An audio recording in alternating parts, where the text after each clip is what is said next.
Bak kata pepatah orang Minang, atau dari langit nan patamu, ba'ama ko secara bansuan sui diturunkan Allah Subhanahu wa taala. La ilaha illallah Muhammadun Rasulullah alaihi salat. Assalamualaikum warahmatullahi wabarakatuh. Alhamdulillahillazi anzala al-Qur'an hudan linnasi wa bayyinatin minal huda wal furqan. Asyhadu an la ilaha illallah wahdahu la syarikalah wa asyhadu anna sayyidana wa nabiyyana Muhammadan abduhu wa rasuluh sallallahu alaihi wasallam la nabiyya ba'da. Subhanaka la ilma lana illa ma 'allamtana innaka antal alimul hakim. Rabbi shrah li sadri wa yassir li amri wahlul 'uqdatam min lisani yafqahu qawli. Alhamdulillah, puji syukur kepada Allah Subhanahu wa taala. Alhamdulillah kita masih berada di bulan yang mulia, yaitunya di bulan Ramadan, yang mana sekarang kita sudah memasuki 10 kedua di bulan Ramadan, yang mana 10 pertama di bulan Ramadan sudah kita lewati. Sebagaimana kata para ulama, 10 kedua di bulan Ramadan ini adalah maghfirah, ampunan. Mudah-mudahan kita mendapatkan ampunan oleh Allah Subhanahu wa taala di bulan Ramadan ini. Amin ya rabbal alamin. Sesungguhnya selawat dan salam juga tak lupa pula kita hadiahkan buat junjungan kita, yakni Nabi besar Mustafa Muhammad sallallahu alaihi wasallam. Bak kata pepatah orang Minang, tiang sandi Ka'batullah intan berlian di dalam saruko. Imam segala rasul, panglima di kala perang, beliaulah Rasulullah sallallahu alaihi wasallam. Indahul sana yang dimuliakan Allah Subhanahu wa taala dan para sahabat dimanapun saja Anda berada, yang menonton atau yang mendengarkan atau melihat siaran channel YouTube ini. Para sahabat yang dimuliakan Allah Subhanahu wa taala, kali ini saya akan menyampaikan tausiah atau ceramah pakai bahasa Minang. Balik itu bahasa Mora. Untuk sana yang dimuliakan Allah Subhanahu wa taala. Salah satu keutamaan di bulan Ramadan adalah di mana diturunkannya Al-Qur'an. Sebagaimana firman Allah Subhanahu wa taala dalam surah Al-Baqarah ayat 184. A'udzu billahi minasyaitonir rajim. Bismillahirrahmanirrahim. Syahrul Ramadan allazi unzila fihil Qur'an hudan linnasi wa bayyinatin minal huda wal furqan. Pada bulan Ramadan, di bulan Ramadan Allah Subhanahu wa taala menurunkan Al-Qur'an sebagai hudan linnas wa bayyinatin minal huda wal furqan, sebagai petunjuk bagi manusia dan menyatakan pemisah antara yang hak dan yang batil, yang benar dengan yang salah. Bapak Ibu yang sana demikian Allah Subhanahu wa taala. Di bulan Ramadan ini tiap-tiap kita memperingati hari yang bersejarah, yaitunya hari Nuzulul Quran, atau memperingati hari yang bersejarah, yaitunya turunnya Al-Quran. Nuzul artinya turun. Al-Quran adalah kalam atau firman Allah Subhanahu wa taala yang diturunkan oleh Allah melalui malaikat Jibril kepada Nabi kita Nabi Muhammad sallallahu alaihi wasallam sebagai petunjuk dan rahmat bagi alam semesta atau bagi manusia. Bagaimana sih atau caranya Al-Quran itu turun? Kita ambil dua opsi bagaimana caranya atau bagaimana caranya Allah turunkan Al-Quran. Yang pertama, Al-Quran diturunkan Allah dari Lauhil Mahfuz ila sama'id dunya, ke langit dunia. Jadi Al-Quran itu pertama sekali diturunkan Allah Subhanahu wa taala ke Lauhil Mahfuz. Dari Lauhil Mahfuz Allah turunkan kepada langit dunia atau langit yang pertama yang bernama Baitul Izzah atau Baitul Izzah. Dari Lauhil Mahfuz ke langit dunia ini, Al-Quran diturunkan secara sekaligus, mulai dari Alif Lam Mim sampai Qul a'udzu birabbin nas atau jam'atan wahidah secara keseluruhan. Kapan turunnya Al-Quran ini? Sebagaimana firman Allah Subhanahu wa ta'ala, Inna anzalnahu lailatan mubarakah. Sesungguhnya kami turunkan Al-Quran pada malam yang diberkati. Dalam riwayat yang lain atau dalam surah Al-Qadar, yang mana kita sudah tahu atau sudah sering membacanya, yaitu surah Al-Qadar. A'udzubillahi minasyaitonirrajim. Bismillahirrahmanirrahim. Inna anzalnahu fi lailatul qadr wa ma adraka ma lailatul qadr. Lailatul qadri khairum min alfi syahr. Tanazzalul malaikatu war-ruhu fiha biizni rabbihim min kulli amr. Salamun hiya hatta matla'il fajr. Jadi Al-Quran pertama sekali diturunkan oleh Allah Subhanahu wa ta'ala dari Lauhil Mahfuz bernama Qur'anum Majid. Sebagaimana firman Allah Subhanahu wa ta'ala, bal huwa Qur'anum Majid. Jadi Al-Quran pertama sekali berada di Lauhil Mahfuz bernama Al-Quranum Majid. Dari Baitul Izzah atau dari langit nan pertama, Allah Subhanahu wa ta'ala menurunkan Al-Quran kepada Nabi kita Nabi Muhammad sallallahu alaihi wasallam secara beransur-ansur atau secara bansuan-suan sesuai kebutuhan manusia. Bagaimana secara bansuan-suan diturunkan Allah Subhanahu wa ta'ala kepada Nabi Muhammad supaya dan pertama mudah dihafal. Yang kedua, ayat Al-Quran itu turun sesuai dengan kebutuhan umat pada waktu itu.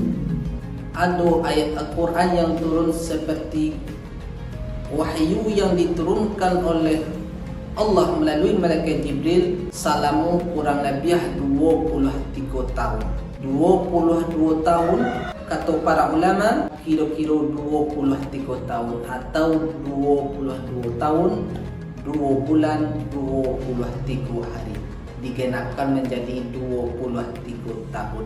Ayat atau surah yang pertama diturunkan Allah kepada Nabi adalah surah Al-Alaq. Sebagaimana kita tahu dan kita pernah mendengar juga 5 ayat pertama.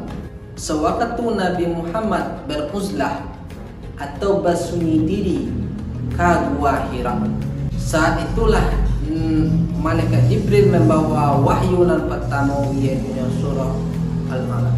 Ketika malaikat Jibril membawa wahyu yang pertama kepada Nabi ke Gua Hira, sewaktu sampai tibanya di Gua Hira, malaikat Jibril mengucapkan, Iqra ya Muhammad, baca ya Muhammad. Apa jawaban Rasulullah? Ma'ana biqari, saya tidak bisa membaca atau aku tidak bisa membaca. Jibril diulang sekali lagi deh malaikat Jibril, Iqra ya Muhammad, bacalah wahai Muhammad. Apa jawaban Nabi? Iqra ma'ana biqari, saya tidak bisa membaca. Diulang sekali lagi oleh malaikat Jibril, Iqra ya Muhammad. Apa jawaban Nabi? Ma'ana biqari, saya tidak bisa membaca. Apa hikmah Nabi tidak bisa membaca atau tidak bisa menulis? Supaya Nabi tidak difitnah bahwasanya Nabi yang menulis atau mengada-adakan Al-Quran. Itu membantah perkataan orang kafir Quraisy waktu itu bahwasanya Al-Quran itu adalah wahyu yang datang dari Allah Subhanahu wa ta'ala, bukan buatan Nabi Muhammad SAW. Karena masyarakat Quraisy tahu bahwasanya Nabi tidak bisa membaca, tidak bisa menulis. Tapi Nabi itu bukan orang yang tidak cerdas. Nabi itu adalah orang yang cerdas, orang yang pintar. Satu sifat Nabi SAW yang wajib kita imani adalah sifat Nabi fatanah, yaitu cerdas. Dengan sana kaum muslimin dan muslimat yang dimuliakan Allah Subhanahu wa ta'ala. Nah, itulah ayat dan pertama yang diturunkan Allah atau surah pertama yang diturunkan Allah, 5 ayat pertama kepada Nabi Muhammad SAW sakatiko Nabi Muhammad berada di gua Hira. Surah yang kedua turunkan Allah adalah surah Al-Mudaththir atau juga disebut surah Al-Muzammil. Dan seterusnya sampai kurang lebih 23 tahun, 22 tahun, 2 bulan, 22 hari, 23 kurang lebih 23 tahun Al-Quran itu turun kepada Nabi Muhammad sallallahu alaihi wasallam. Jadi Al-Quran itu Allah sempurna dari surah Al-Baqarah sampai surah An-Nas 1100 sampai balik surat 30 juz 6666 ayat. Lah jadi Al-Quranul Karim seperti mana Al-Quran yang telah dicetak, yang telah kita miliki di rumah kita masing-masing. Diambo komode Al-Quran. Al-Quran telah hadir di hadapan kita. Al-Quran telah ada di rumah kita masing-masing. Pertanyaannya adalah layak do membaca Al-Quran tu Bapak Ibu ibadah sana yang dekat Allah Subhanahu wa taala. Itu yang perlu kita pertanyakan. Nah, pertama sekali Al-Quran itu adalah kita imani. Kita yakini bahwasanya Al-Quran itu adalah kitab suci kita. Kitab suci yang diturunkan Allah Subhanahu wa taala untuk pegangan hidup kita dari dunia sampai ke akhirat. Yang kedua adalah Al-Quran itu yang dibaca Bapak Ibu. Kenapa? Karena Al-Quran itu adalah bacaan. Sebagaimana kita di pondok berada pernah yang mondok, asal daripada kata Al-Quran itu adalah diambilkan daripada fi'lul madhi, qara'a yaqra'u Qur'anan. Ya, artinya adalah bacaan atau bacaan. Sebagaimana dalam sebuah hadis Nabi SAW yang berbunyi Bismillahirrahmanirrahim, Iqra'ul Qur'an fa innahu ya'ti syafi'an yaumal qiyamah li ashabih. Bacalah Al-Quran, sesungguhnya Al-Quran itu adalah sebagai teman atau yang memberikan syafaat nanti di hari kiamat nanti, sebagai syafaat bagi orang yang membacanya. Dan bagi orang yang membaca Al-Quran itu mendapatkan pahala yang sangat luar biasa. Sebagaimana yang diriwayatkan oleh sebuah hadis yang diriwayatkan oleh Imam Tirmizi, Rasulullah sallallahu alaihi wasallam bersabda, "Man qara'a harfan min kitabillahi ta'ala", barang siapa yang membaca satu huruf daripada kitab Allah, maksudnya Al-Quran, maka baginya pahala 10. La aqulu alif lam min harfun, aku tidak katakan alif lam itu satu huruf. Walakin aqulu, dan tapi aku berkata, alifun harfun, wa mimun harfun, wa lamu harfun. Alif adalah satu huruf, mim satu huruf, lam satu huruf, mim adalah satu huruf.